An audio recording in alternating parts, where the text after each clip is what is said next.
केंद्र सरकार में मंत्रिमंडल के सभी साथी, उपस्थित माननीय सांसदगण, सरकार के सभी कर्मचारी, अन्य महानुभाव, देवी और सज्जनों, क्रांति का महीना अगस्त और 15 अगस्त से पहले ये ऐतिहासिक अवसर हम एक के बाद एक आधुनिक भारत के निर्माण से जुड़ी उपलब्धियों के साक्षी बन रहे हैं।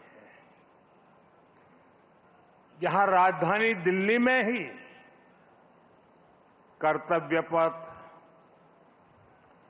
देश का नया संसद भवन, नया रक्षा भवन, भारत मंडपम, यशोभूमि, शहीदों को समर्पित national war memorial, Netaji Subhash Babu की प्रतिमा और अब ये कर्तव्य भवन,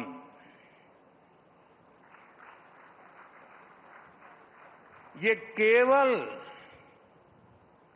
कुछ नए भवन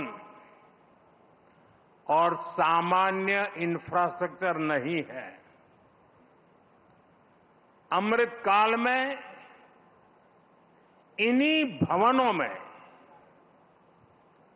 विकसित भारत की नीतियां बनेगी,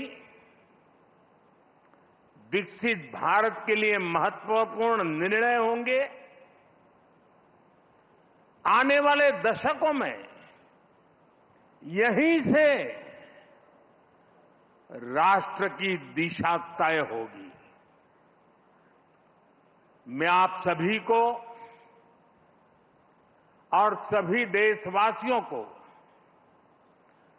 कर्तव्य भवन की बहुत बहुत बधाई देता हूं। मैं इसके निर्माण से जुड़े सभी इंजीनियर्स और सभी श्रमिक साथियों का भी आज इस मंच से धन्यवाद करता हूं।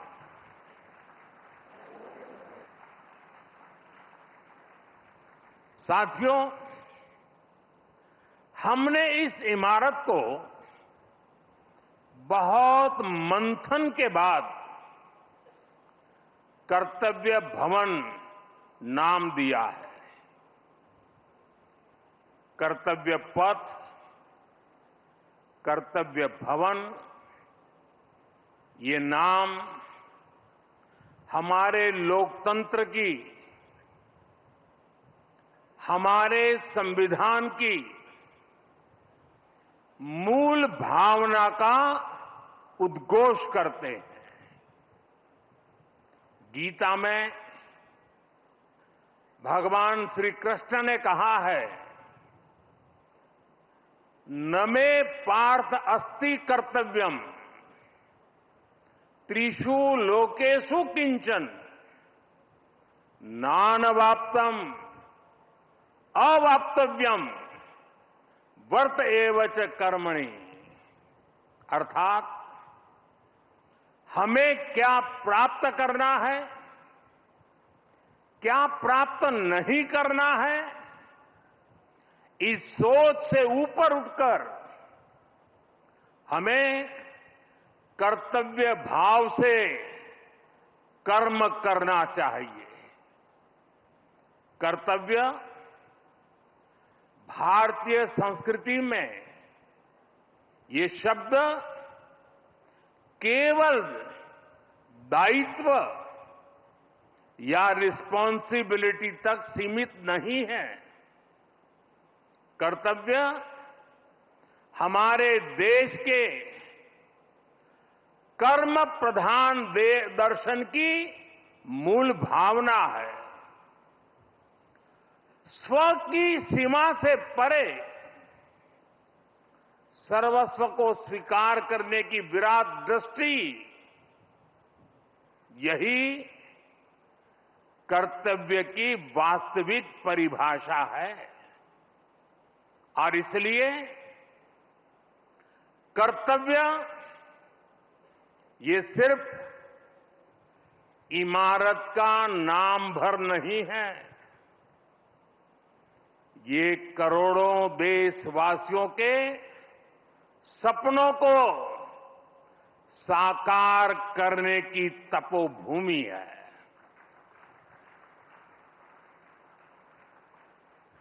कर्तव्य ही आरंभ है,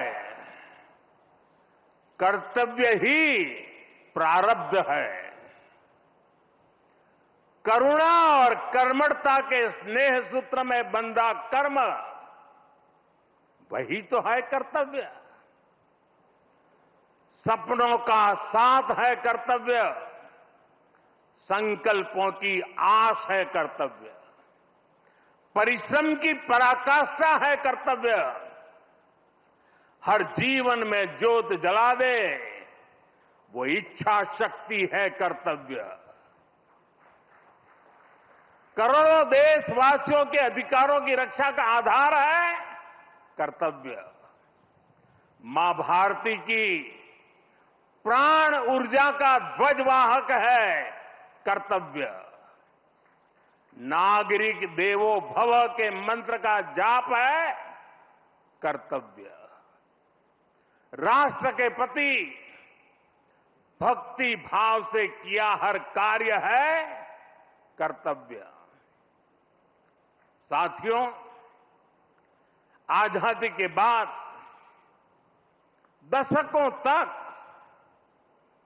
देश की एडमिनिस्ट्रेटिव मशीनरी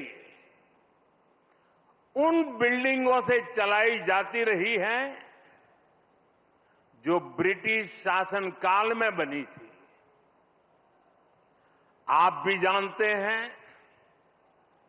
दशकों पहले बने इन प्रशासनिक भवनों में वर्किंग कंडीशन कितनी खराब थी, और अभी वीडियो में कुछ झलक भी देखी हमने। यहां काम करने वालों के लिए न पर्याप्त स्पेस है, न रोशनी है, न जरूरी वेंटिलेशन है। आप कल्पना कर सकते हैं, होम मिनिस्ट्री जैसी महत्वपूर्ण मिनिस्ट्री करीब 100 साल से एक ही बिल्डिंग में अपर्याप्त साधनों के साथ चल रही थी। इतना ही नहीं, भारत सरकार के अलग अलग मंत्रालय दिल्ली के 50 अलग अलग जगहों से चल रहे हैं। इनमें से बहुत सारे मंत्रालय तो किराए की बिल्डिंग में है। इनके किराए पर जितने रुपए खर्च हो रहे थे, वो अपने आप में बहुत बड़ा आंकड़ा है। और वैसे पूरा हिसाब लगाएं तो बहुत बड़ा है, लेकिन अगर मोटा मोटा हिसाब लगाएं तो 1,500 करोड़ रुपया प्रति वर्ष इसमें जाता है। इतनी बड़ी राशि भारत सरकार अलग अलग मंत्रालयों के सिर्फ किराए पर खर्च कर रही है। इसके अलावा एक और दिक्कत, काम की वजह से स्वाभाविक है कि कर्मचारियों का यहां से वहां आना जाना भी होता है। अनुमान है कि हर रोज 8 से 10,000 कर्मचारियों को एक मंत्रालय से दूसरे मंत्रालय में आना जाना पड़ता है। अब इसमें भी सैकड़ों गाड़ियों का मूवमेंट होता है, खर्च होता है, सड़कों पर ट्रैफिक बढ़ता है, कितना समय खराब होता है। और इन सब से काम में भी इनएफिशिएंसी के सिवाय कुछ नहीं रहता है। साथियों, 21वीं सदी के भारत को 21वीं सदी की आधुनिक व्यवस्थाएं चाहिए, इमारतें भी चाहिए। ऐसी इमारतें जो टेक्नोलॉजी, सुरक्षा और सुविधा के लिहाज से बेहतरीन हो, जहां कर्मचारी सहज हो, फैसले तेज हो और सेवाएं सुगम हो। इसलिए कर्तव्य पथ के आसपास एक होलिस्टिक विजन के साथ कर्तव्य भवन जैसी विशाल इमारतों का निर्माण किया जा रहा है।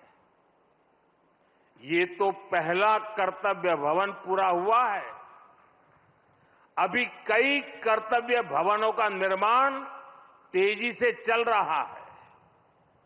ये ऑफिसेस जब आसपास शिफ्ट होंगे, नजदीक हो जाएगी, तो इससे कर्मचारियों को सही वर्क एनवायरनमेंट मिलेगा, जरूरी सुविधाएं मिलेगी, उनका टोटल वर्क आउटपुट भी बढ़ेगा और सरकार जो 1,500 करोड़ रुपए किराए पर खर्च कर रही है वो भी बचेगा।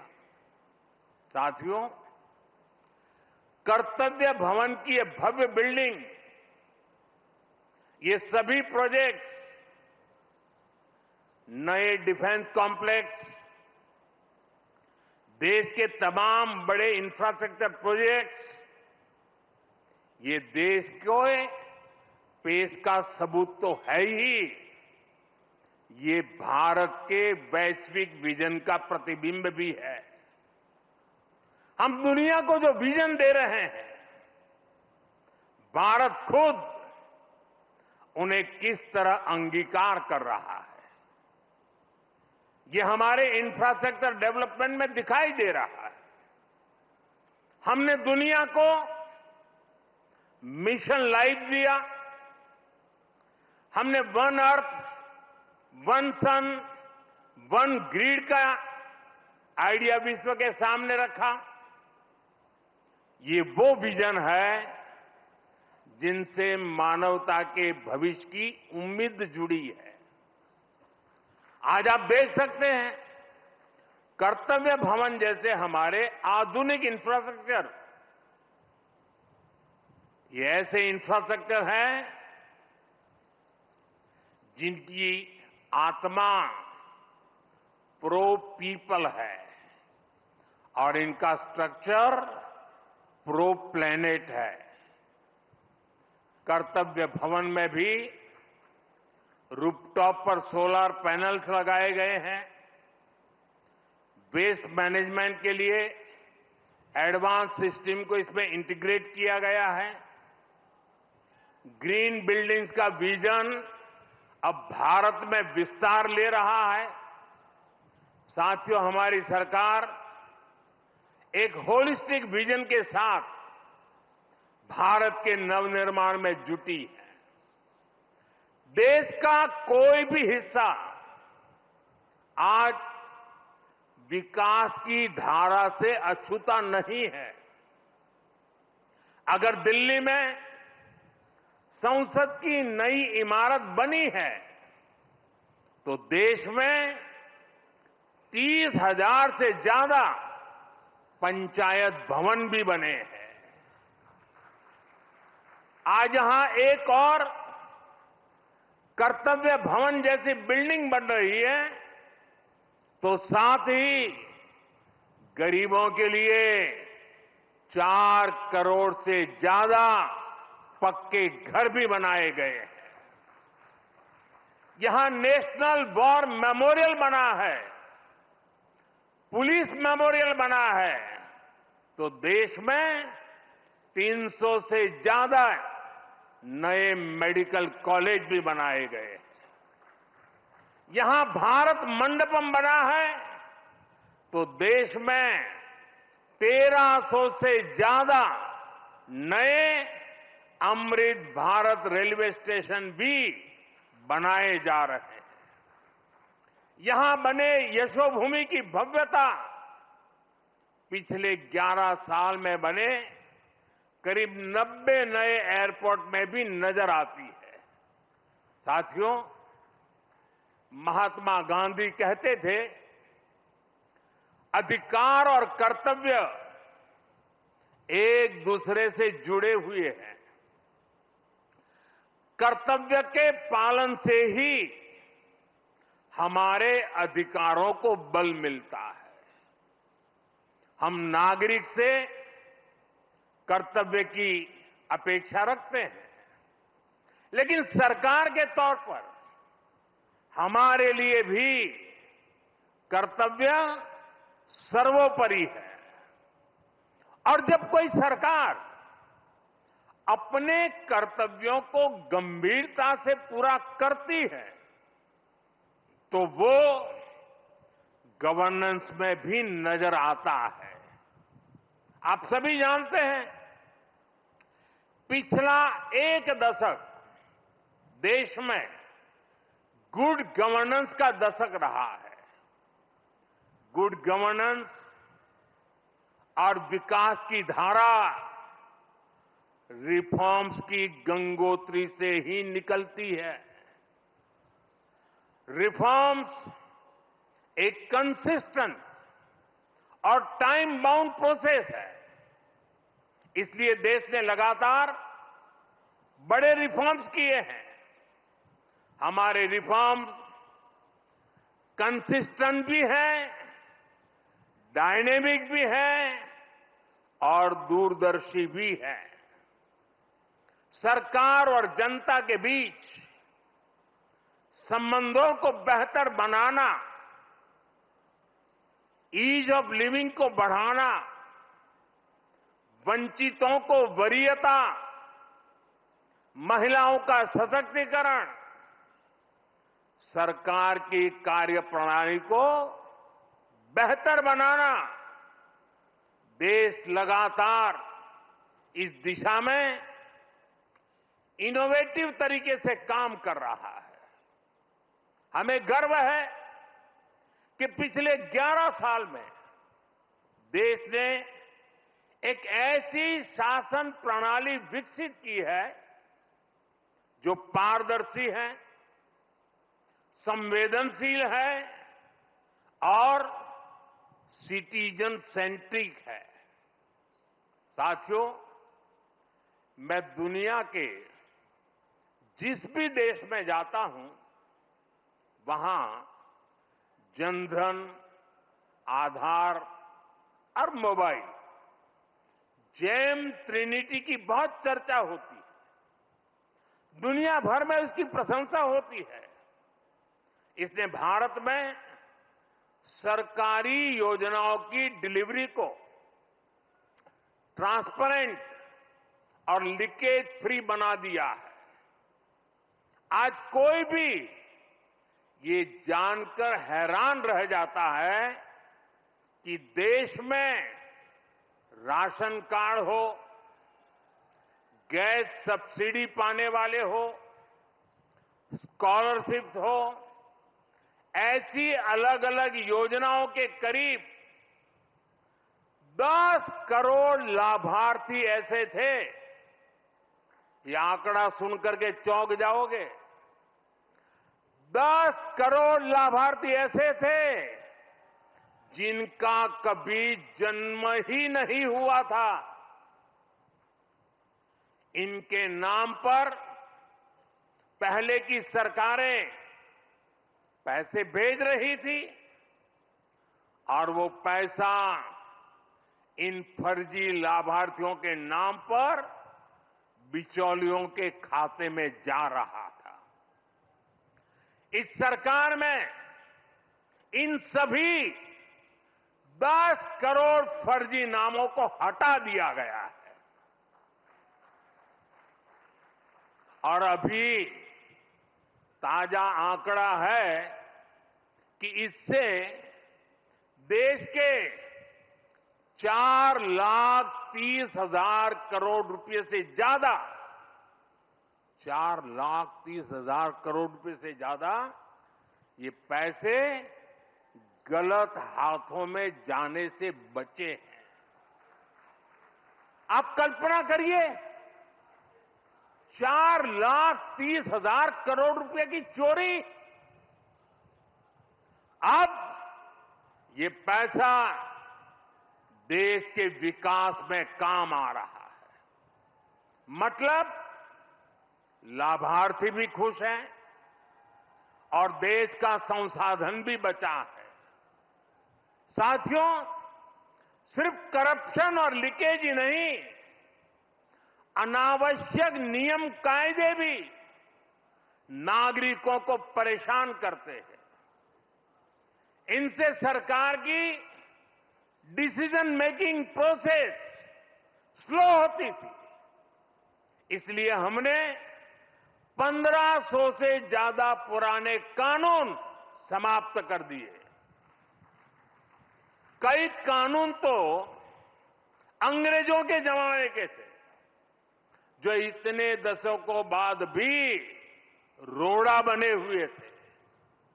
हमारे यहां कानूनों के कंप्लायंस का भी बहुत बड़ा बर्डन रहा है। कोई भी काम शुरू करना हो तो दर्जनों कागज देने पड़ते थे। पिछले 11 साल में 40,000 से अधिक कंप्लायंसेस को खत्म कर दिया गया है। और ये काम अभी पूरा नहीं हुआ है, अभी भी लगातार जारी है। साथियों, यहां भारत सरकार के वरिष्ठ सचिव भी मौजूद है। आप इस बात से परिचित है कि पहले कितने विभागों और मंत्रालयों में किस तरह जिम्मेदारियों और अधिकारों की ओवरलैपिंग होती थी। इससे डिसीजंस अटक जाते थे, काम अटक जाता था। हमने अलग अलग विभागों को जोड़कर डुप्लीकेशन खत्म किया। कुछ मंत्रालय को मर्ज किया गया। जहां जरूरत थी वहां नए मंत्रालय भी बनाए गए। वाटर सिक्योरिटी सुरक्षित करने के लिए जल शक्ति मंत्रालय बना। सहकारिता आंदोलन को सशक्त करने के लिए सहकारिता मंत्रालय बना। पहली बार फिशरीज का अलग मंत्रालय बनाया गया। हमारे नौजवानों के लिए स्किल डेवलपमेंट मिनिस्ट्री बनी। इन फैसलों से आज सरकार की एफिशिएंसी भी बढ़ी है, डिलीवरी भी तेज हुई है। साथियों, हम सरकार के वर्क कल्चर को भी अपग्रेड करने के लिए काम कर रहे हैं। मिशन कर्मयोगी, iGOT जैसे डिजिटल प्लेटफॉर्म हमारे गवर्नमेंट एम्प्लॉइज को इनके जरिए आज टेक्निकली एम्पावर किया जा रहा है। E office, file tracking, digital approval, एक ऐसी व्यवस्था बन रही है जो फास्ट भी है और ट्रेसेबल भी है। साथियों, जब हम किसी नए घर में जाते हैं तो हमारे भीतर एक नया उत्साह होता है। हमारी ऊर्जा पहले से कई गुना ज्यादा हो जाती है। अब आप उसी जोश के साथ इस नए भवन में अपने दायित्वों को आगे बढ़ाएंगे। आप जिस किसी भी पद पर हैं, आप अपने कार्यकाल को यादगार बनाने के लिए काम करिएगा। जब आप यहां से जाएं तो ये लगना चाहिए कि आपने देश सेवा में अपना 100% योगदान दिया है। साथियों, हमें फाइलों को लेकर अपने नजरिए को भी बदलने की जरूरत है। एक फाइल, एक शिकायत, एक आवेदन, ये देखने में बस एक रोजमर्रा का काम लग सकता है, लेकिन किसी के लिए वही एक कागज उनकी उम्मीद हो सकता है। एक फाइल से कितने ही लोगों का पूरा जीवन जुड़ा हो सकता है। अब जैसे कोई फाइल जो 1 लाख लोगों से जुड़ी है, अगर आपकी टेबल पर वो एक दिन भी डिले होती है तो उससे 1 लाख मानव दिवसों का नुकसान होता है। जब आप इस नजरिए से अपने काम को देखेंगे तो आपको भी लगेगा किसी भी सुविधा या सोच से ऊपर ये सेवा का कितना बड़ा अवसर है। आप अगर कोई नया आइडिया जनरेट करते हैं तो हो सकता है आप एक बड़े बदलाव की नींव रख रहे हो। कर्तव्य की इसी भावना के साथ हम सबको हमेशा राष्ट्र निर्माण में जुटे रहना है। हम सबको ये हमेशा याद रखना है, कर्तव्य की कोख में ही पलते हैं विकसित भारत के सपने। साथियों, वैसे आज ये आलोचना का अवसर नहीं है, लेकिन ये अवसर आत्ममंथन का जरूर है। कितने ही देश जो हमारे साथ साथ आजाद हुए थे,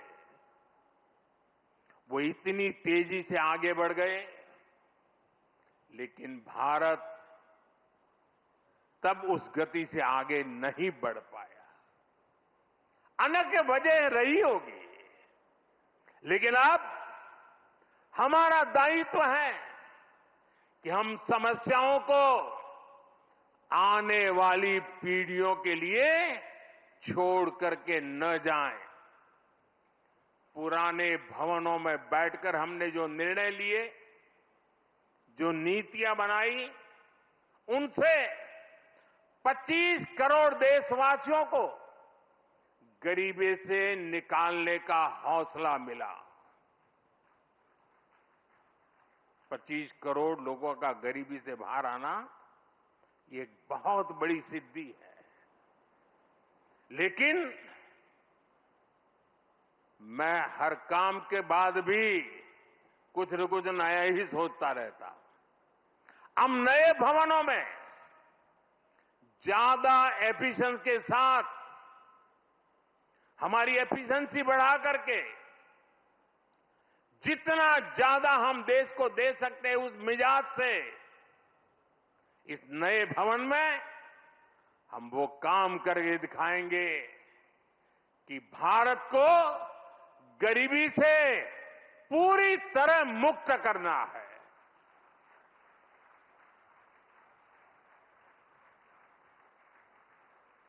इन्हीं भवनों से विकसित भारत का सपना साकार होगा। ये लक्ष्य हम सबके प्रयासों से ही पूरा होगा। हमें मिलकर भारत को दुनिया की तीसरी सबसे बड़ी इकोनॉमी बनाना है। हमें मिलकर मेक इन इंडिया और आत्मनिर्भर भारत की सक्सेस स्टोरी लिखनी है। हमारा संकल्प होना चाहिए, हम अपनी और देश की प्रोडक्टिविटी को स्केल अप करेंगे। जब टूरिज्म की बात हो, पूरी दुनिया से लोग भारत आए। जब ब्रांड्स की बात हो, तो दुनिया की नजर इंडियन ब्रांड्स पर जाए। जब एजुकेशन की बात हो, तो विश्व से स्टूडेंट्स भारत आए। हम भारत की ताकत को बढ़ाने के लिए क्या कुछ कर सकते हैं, ये भी हमारे जीवन का ध्येय होना चाहिए।